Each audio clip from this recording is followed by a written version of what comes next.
Bonjour à tous. Alors dans cette vidéo, on va regarder ensemble les relations de conjugaison des lentilles, de Descartes et de Newton. On va essayer de les justifier à l'aide d'un tracé optique et de voir comment on peut les retrouver facilement en faisant simplement un petit peu de trigonométrie. Donc j'ai pris moi pour la simplicité de lentille convergente, je vais noter f' sa distance focale. Je vous rappelle que f' c'est la distance algébrique OF', mais par symétrie c'est aussi la distance algébrique FO. Et donc dans un premier temps, on va tracer l'image de AB par cette lentille. Donc je vais faire les trois rayons remarquables. Tout rayon incident passant par F ressort parallèle à l'axe optique. Tout rayon incident parallèle à l'axe optique, j'essaie de faire des droites, pardon. Tout rayon incident parallèle à l'axe optique ressort par F'. Et enfin, tout rayon incident passant par O n'est pas dévié. Donc voilà les trois rayons dont j'ai besoin pour la suite. Ça me permet de construire l'image par aplanétisme. Je vous rappelle que dans les conditions de Gauss, on a aplanétisme approché. Donc on peut considérer ici que l'image A'B' va être perpendiculaire à l'axe optique. Et donc à partir de ce tracé, eh bien, on va tout simplement pouvoir retrouver les relations de conjugaison sur le grandissement et sur les relations de A et A'. Donc on va noter dans un premier temps cet angle-ci, c'est celui-ci que je vais utiliser en premier, alpha. Donc ici, au vu des angles que je vais utiliser, je vais prendre comme convention d'angle positif la convention dans le sens horaire, ce qui n'est pas ce qu'on fait habituellement, mais ce qui n'est pas un vrai problème. Et donc ensuite, je vais appliquer des relations de trigonométrie, tout bêtement. Donc dans le triangle OAB, ici, dans ce triangle-là et dans ce triangle OA'B', eh bien, on peut tout bêtement appliquer des relations de tangente. On a que tangente alpha est égale d'une part à AB sur OA. Alors si je calcule tangente AB, c'est positif, hein. OA, c'est négatif. Bon, je vais prendre la convention dans le sens trigo, c'est pas très important. Comme ça, les angles seront bien négatifs. Hein. On a bien alpha négatif car OA est négatif. Et de même, on a que tan alpha est égal à A'B' sur OA'. Donc cette fois-ci, c'est bien négatif, car c'est A'B' qui est négatif. Je vais prendre comme convention, vers le haut et vers la droite, les grandeurs algébriques positives. Donc en mélangeant les deux, ainsi, on a que AB sur OA est égal à A'B' sur OA'. Et donc on trouve une première relation de grandissement. On a que A'B' sur AB est égal à OA' sur OA. Donc ça, c'est ce qu'on appelle la relation de grandissement de Descartes, qui nous donne ici, qu'on utilisera très souvent. Le grandissement se calcule également à partir de la position par rapport au centre optique. Donc ça, c'est le grandissement de la lentille, et c'est la version Descartes du grandissement. On va avoir deux autres relations de grandissement en faisant des tangentes dans d'autres triangles. Donc voilà pour la première utilisation. Le deuxième angle que je vais utiliser, eh bien, c'est l'angle par rapport au rayon ici. Je vais l'appeler alpha 1 et alpha 2, ces deux angles. Et je vais faire la même chose dans ce triangle-là. Cette fois-ci, on va peut-être le mettre on va peut-être surligner pour qu'on voit mieux. Donc je vais me mettre dans ce triangle-là et dans ce triangle-là. Et donc je vais appliquer deux fois une relation de tangente. J'ai donc que tangente alpha 1, d'une part, est égal à AB sur, cette fois-ci, c'est alpha 1 aussi ici, hein, bien sûr, pardon. Les angles sont les mêmes. Sur F'O, sur OF', avec F'O qui est bien négatif. Donc c'est égal à moins AB sur F'. Et on a aussi que tangente alpha 1 est égal, si on regarde bien, à F'A', à A'B' sur F'A'. Avec A'B' négatif. Hein. Donc ici, c'est bien négatif. Et ici, c'est négatif car A'B' est négatif. Et donc, on a alors que AB moins AB pardon, sur F' est égal à A'B' sur F'A'. Et donc, la relation de grandissement va s'écrire tout simplement que A'B' sur AB est égal à moins F'A' sur F'. Donc ça, c'est une deuxième relation de grandissement. Et cette relation de grandissement, elle est relative au foyer principal image de la lentille.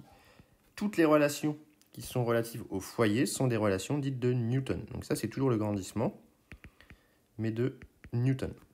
Alors ça, c'est très utile comme relation, puisque vous voyez que je n'ai pas besoin de connaître la position de l'objet pour savoir le grandissement de la lentille. Si je connais la position de l'image, j'ai tout de suite le grandissement de la lentille. C'est moins F'A' sur F'.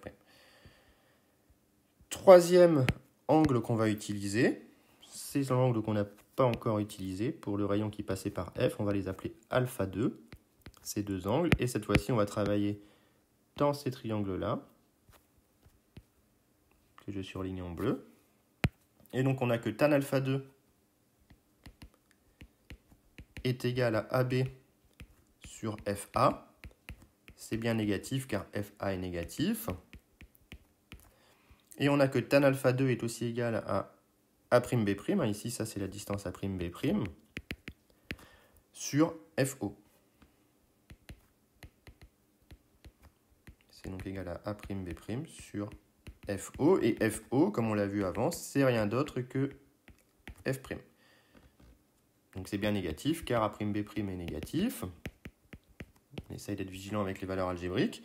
Et donc on obtient que A'B' sur F' est égal à AB sur FA. Et donc on en déduit une nouvelle relation de grandissement qui est que A'B' sur AB est égal à F' sur FA. Donc voilà, la troisième relation, c'est toujours une relation de grandissement dite de Newton. De nouveau, elle est très intéressante cette relation puisque je peux déduire le grandissement uniquement de la position de l'objet. D'accord? Ici, seule la position de l'objet intervient avec A. Et donc ces relations de grandissement de Newton, on va les utiliser très souvent. Alors maintenant qu'on a fait ça, pour obtenir les relations de conjugaison, c'est pas très compliqué. Il suffit de mélanger ces relations de Descartes et de Newton. On va les appeler 1, 2 et 3. Ces relations. Et donc en égalisant 2 et 3, on va écrire en noir, hein. En égalisant 2 et 3, on a tout simplement que F' sur FA est égal à moins F'A' sur F'. Et la relation de conjugaison, on va l'écrire sous la forme FA F'A'. Pardon, on va écrire ça mieux. FA F'A' est égal à moins F' carré. Donc voilà la relation de conjugaison dite de Newton. Donc ça, c'est une relation de conjugaison de Newton.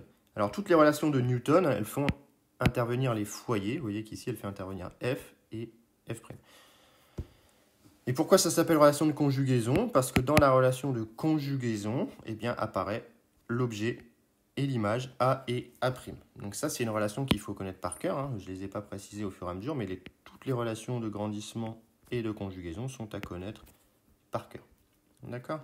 Donc voilà la première relation de conjugaison. Si je connais la position de l'objet, je trouve la position de l'image en écrivant que F'A', par exemple, est égal à moins F' carré sur F1. On verra plein d'exemples dans les exos de TD que j'ai corrigés également en vidéo pour appliquer ça. La deuxième relation de conjugaison, on va égaliser une des relations. On va égaliser 1 et 3, par exemple. Donc on va égaliser 1 et 3. Donc on a que OA' sur OA, qui est égal au grandissement, est égal à F' sur FA. Et pour pouvoir faire apparaître la relation de conjugaison de Descartes relative au centre optique, on va s'affranchir de F avec une relation de Schall qui nous dit que FA est égal à FO plus OA. Et FO, c'est rien d'autre que F'. Donc cette égalité étoile va devenir tout simplement OA' sur OA est égal à F' sur F' plus OA. Et ici, on passe à l'inverse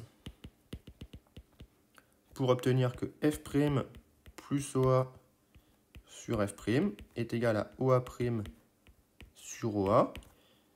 Je vais casser la fraction en deux. Ça fait F' sur F', ça fait 1 plus OA sur F' est égal à OA' sur OA. Je vais multiplier toute l'équation par 1 sur OA. Ça doit faire OA sur OA', pardon, j'ai inversé ici quand je suis passé à l'inverse. Faites attention, j'ai fait une petite erreur. Sinon, ça ne fonctionnait pas. Et donc, je multiplie par 1 sur OA, ce qui me fait que 1 sur OA plus 1 sur F' est égal à 1 sur OA', ce qui est la relation de conjugaison de Descartes qu'on apprend plus souvent sous la forme 1 sur OA' moins 1 sur OA égale à 1 sur F'. Donc voilà la relation de conjugaison de Descartes. Donc tout ce qui est Descartes, c'est relatif au centre optique des lentilles.